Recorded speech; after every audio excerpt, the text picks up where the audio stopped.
This is our first Halloween in Oakbrook Village. Even as the first chill of September set in, I could tell something was different about the way this town celebrated. For one, the decorations were different. There were no cute inflatable decorations, despite the many families that had small children. There were also no Instagram mom decorations, no regal wreaths of autumn foliage, or pumpkins painted gold. The kinds of decorations here were what I'd call tasteful, creepy, skeletons of all kinds, witchy hats, fake graveyards, no hockey masks or fake corpses or bloody body parts. I think every house had a jack-o'-lantern lit every night without fail. Everything from classic triangle eyes to elaborate contorted faces of witches and werewolves and ghouls. Avery and I didn't want to stand up, so we did some She did a very elaborate one with a demon on it, and I did two rather shitty triangle-eyed ones, one for each side of the front door. Hers got the place of honor at the foot of the steps.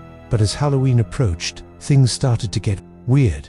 A few days before Halloween, I found two papers taped to my front door. I yanked them off the door and started to read rules for handing out candy.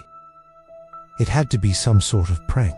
Honestly, hats off to them. This was creative and creepy. I'd rather our teenagers be playing harmless pranks like this than scrolling TikTok. You going trick-or-treating this year? I asked Avery as I came in. Yeah, Maddie and David are going with me, she said. You want me to come with you guys? Mom, she groaned. I'm 13. Okay, you'll have your phone, right? Yes. I gave her the rules lists. Did you see this? Some kind of funny prank. Avery looked them over. Oh yeah, Maddie told me about them. They're legit. What? We're supposed to follow them. They're real. No way. Yeah, way. Was she involved? Or maybe the perpetrators were friends of Maddie. I opened my mouth to say no way again, but Avery's expression suddenly darkened. Serious? Promise me you'll follow them, she said quietly. Seriously, promise me. Okay, I promise. I almost regretted moving here. Things were getting weird, too weird, but I tried to comfort myself by thinking about my increase in salary and how much closer we lived to my boyfriend now. This was just a rocky, weird start. Things would look up from here. How wrong I was. Halloween night was cool and crisp, just as it should be. A full yellow moon hung low in the sky, and a brisk wind rattled the half-bare branches. Dried leaves skittered across the sidewalk, and the air was full of giggling excitement. Avery had left an hour ago. It was just me, alone, sitting at the door with a bowl of assorted fun-sized candy. I picked out all the Milky Way midnights for myself as I did my annual watch of Hell House LLC. Ding-dong. I got up, grabbed the bowl, and looked through the PEEPHOLE. Three girls in various princess get-ups stared up at the door, tulle and sparkles in green, purple, and orange. I threw the door open. Trick or treat, they shouted in unison. Oh, how sweet, I said, reaching into the bowl. What would you like? That's when I noticed two things. First, there was no parent with them. The closest adults were all the way out on the sidewalk, and they didn't seem like they were waiting for the girls. The second, all three of them were holding black candy buckets. I froze, handful of candy mid-air. Those rules were a joke. Right, I'm not going to tell these kids I'm not going to give them candy. That would be insane. And so mean. The three girls stared at me expectantly, not smiling. I coughed. I'm out of candy. Oh, real convincing. Good job. I was holding the candy bowl. I mean, I'm saving this for someone else. They stared up at me, not saying a word. Sorry. I started to close the door. As the door shut, for the tiniest moment, they smiled, and I could have sworn I saw rows of razor-sharp fangs. I shut the door. My heart pounded and I felt a little faint. I collapsed back into the chair by the door. They didn't have fangs. That's ridiculous. Or if they did, that was part of their costume. Vampire princesses. Yeah, probably some movie. I was unnerved until the next set of trick-or-treaters came. I made sure their candy buckets weren't black, and they weren't the pirate fairy demand triad. Then I sucked in a breath and opened the door. Three boys in superhero costumes, trailed by a normal, tired-looking mother. I sighed a breath of relief and gave them generous handfuls of candy. When I closed the door, I texted Avery.me. Some girls came to the door with black candy. Buckets. I didn't give them anything. Was that rude? Are these rules really a thing? After a minute, she replied, Avery, you did good. Thumbs up emoji. This was all so weird. I sighed and sat down, fidgeting with the candy, no longer excited to watch Hell House LLC. More trick-or-treaters came to the door, and each time I was relieved to see they were not. Maybe everything was fine. Maybe this was all in my head. Then Avery texted me. Avery, don't open the door for the clown. I frowned. Me. I know. That's one of the rules, right? Avery, this isn't a joke, Mom.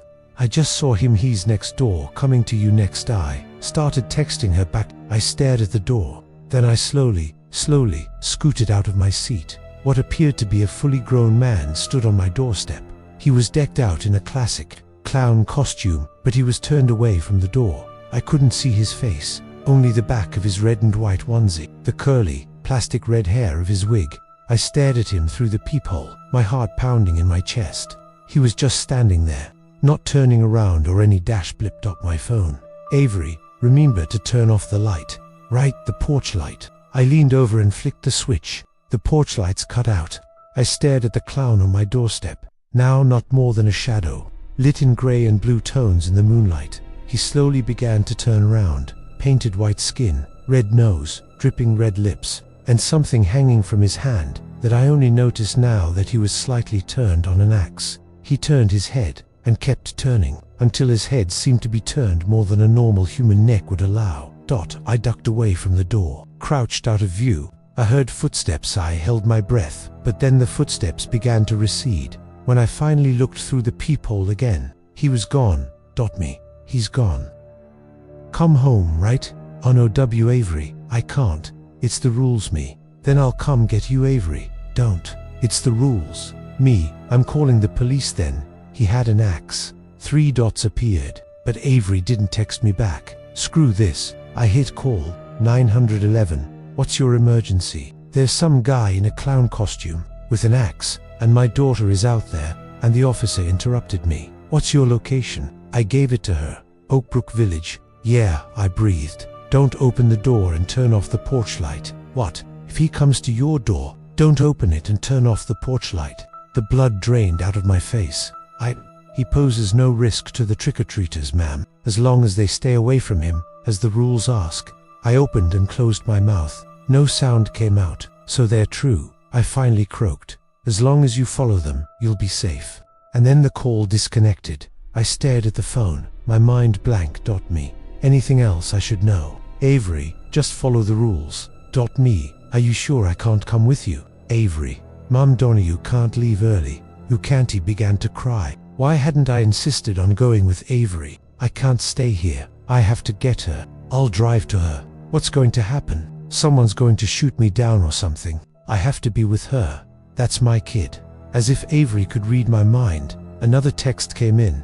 Avery, promise me, Mom, just wait until 8. Everything will be okay. I cried harder. Ding dash dong. I got up and wiped my eyes, grabbed the candy bowl and opened the door. Looked down at the 3 kids standing on my doorstep. Trick or treat. Wait a minute. A pirate, a fairy, a demon. I swallowed. These were the kids that wanted something of sentimental value from me, right? I looked at each of them. As a group they looked normal, but when I looked closely at each of their faces, something was a little off. The pirate's face was too long. The fairy's eyes were too big. The demon was wearing a mask, but I could see her hands, and they were too big to be a child's. Okay, sentimental things. Do I really have to do this? Just a second, I said, and walked back into the house. I scanned the fireplace mantle. There was a photo of Avery and me up there at the fair, each of us holding a pink fluff of cotton candy. We'd gone there right after the divorce. The digital copy was lost, so it wasn't like I could print another one. I could give that to them. Would it be cheating to take a photo of it with my phone first? Damn it, I loved that photo, but it was just a photo. Me. Do you think the photo of us on the mantle is sentimental enough for the 3 kids? Avery, I think so. I grabbed it off the mantle and walked back to the kids. I dropped it in the pirate's bag and wiped at my face. Surprisingly, he immediately turned around and walked off the porch, back into the dark. I guess that meant I satisfied the request.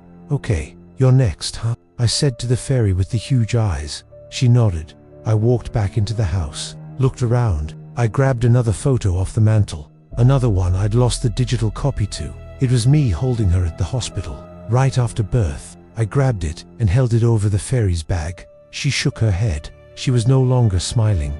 Okay. Maybe I couldn't repeat the type of object. I walked back into the house and glanced around. What was most sentimental to me, really? My eyes fell on the painting in the kitchen. That had been the first and only painting I'd ever won anything for. I'd submitted it to the fair when I was 18, thinking I had a promising art career ahead, that this was the start of the rest of my life. But life hadn't turned out that way, had it? I'd spent 5 years living in a rat-infested apartment in Brooklyn, eating ramen every night, churning out painting after painting, only keeping myself afloat with more erotic pieces I'd painted. I'd eventually closed that chapter of my life and went back to school for accounting. But a tiny part of myself had always thought, maybe someday. I grabbed the painting off the wall, a landscape of a dreary bog and a cabin in shambles. It looked like how I felt right now. It didn't fit in the fairy's bag, so I dropped it at her feet. I hope that's sufficient, I whispered. Staring her down, she picked up the painting and walked off the porch, so it was just the demon left.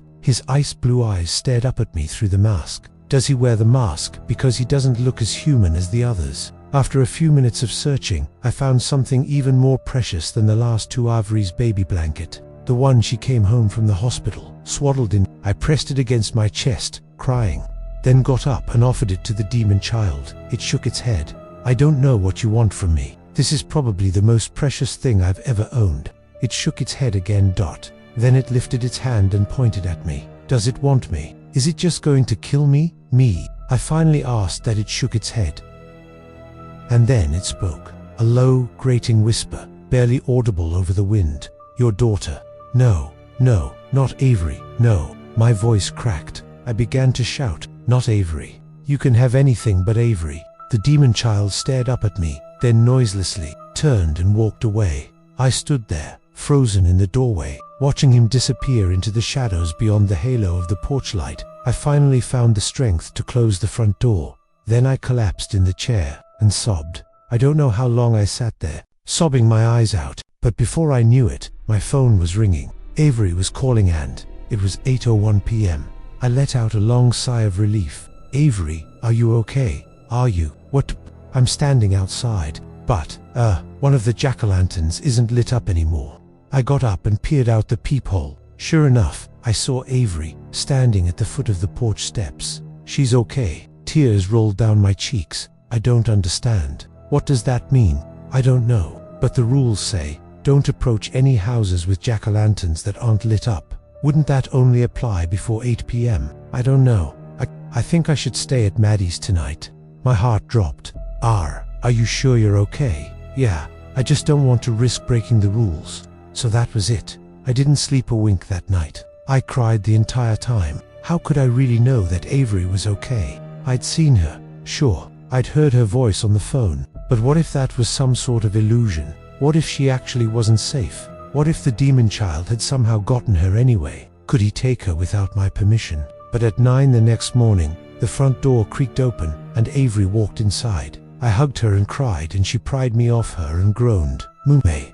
But for the next few weeks, I watched her like a hawk. Not only to make sure she wasn't in danger, but also, what if the demon child had actually taken her? What if this was some mimic, something imitating her, and not really my daughter at all?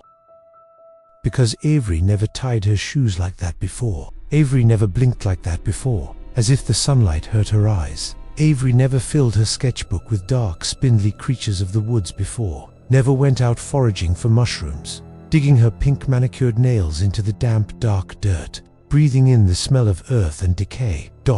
As the days went on, I grew more and more suspicious, a heavy weight in my gut, until one night, she cooked me dinner with some stuff she'd foraged, and I began throwing up.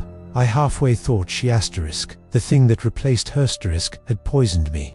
I was wrong, you see. I was pregnant. That June, I gave birth to a beautiful baby girl, Ava.